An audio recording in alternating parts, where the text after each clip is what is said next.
Good morning, guys.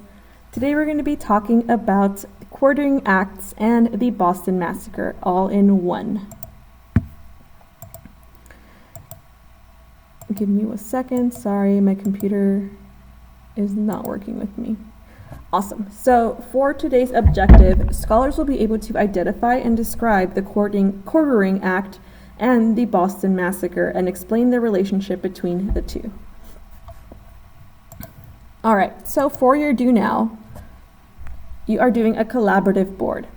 Imagine that the US government has decided that it is going to station armed troops in your town, and your town is going to have to pay to house and feed them. And if there aren't enough rooms in the local hotels, families like yours will have to let soldiers live in your houses. How would you feel about that? You're going to take a few minutes to answer this question. And you're going to have a political cartoon. It's kind of funny, but it just helps you understand what the Quartering Act, or what they meant by Quartering Act. So the Quartering Act. In 1765, the British Parliament, which is the British government, passed an act or a law requiring that colonists quarter redcoats, which is what they call the soldiers, in their towns. Given that it was a time of peace, there weren't any wars going on. The French and Indian War had just ended. The colonists felt that this was unfair and resisted to it. Then you're going to watch a quick video about Quartering Acts. For today, the knowledge that we're going to talk about is quarters, which means rooms or lodgings, especially those allocated to people in the military or domestic service, and quartered means to be stationed or lodged in a specified place. All right, and then you're going to do a quick matching game. These are some of today's vocabulary words and some from this week, I believe from Tuesday's lesson or Wednesday's lesson. You can look back at your notes. All right, so the Quartering Act. You're going to read an article about the Quartering Act and how some people say it was a myth. So why do you think the Quartering Act would anger the colonists?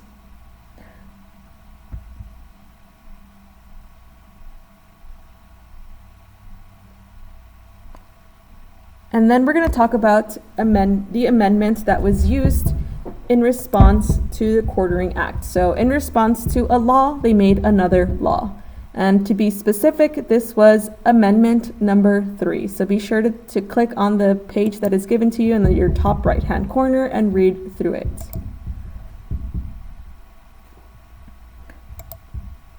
You're going to read about why this upset colonists, and then you're going to answer a quick question. And then we're going to talk about tensions in the Townshend Acts. So the Townshend Acts was different from the Stamp Act.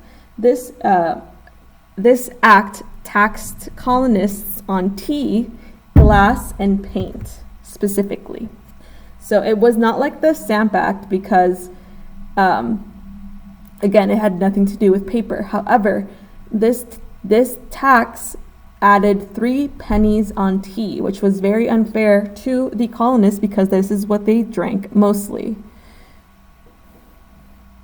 So in reaction to this, colonists were really, really upset because, again, we're going back to the taxation without representation. No matter what they added taxes to, the colonists were still upset because they had no one on their team, basically.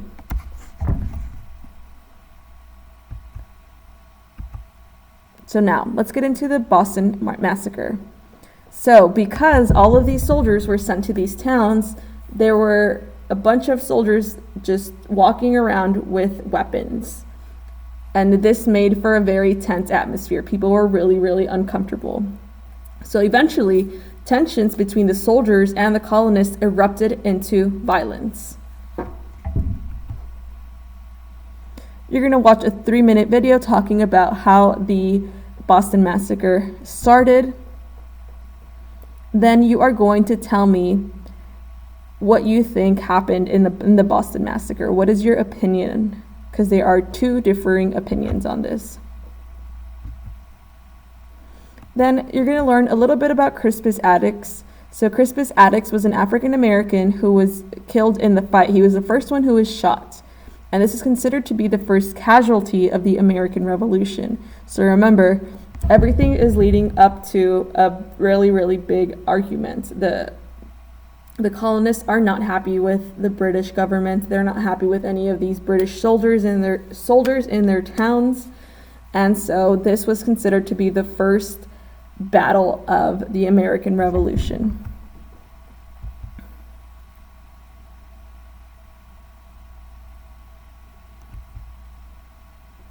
If you guys have absolutely any questions about today's lesson, please don't hesitate to reach out to me. I'm always available to you guys, and I hope you guys have an amazing day. Bye, guys.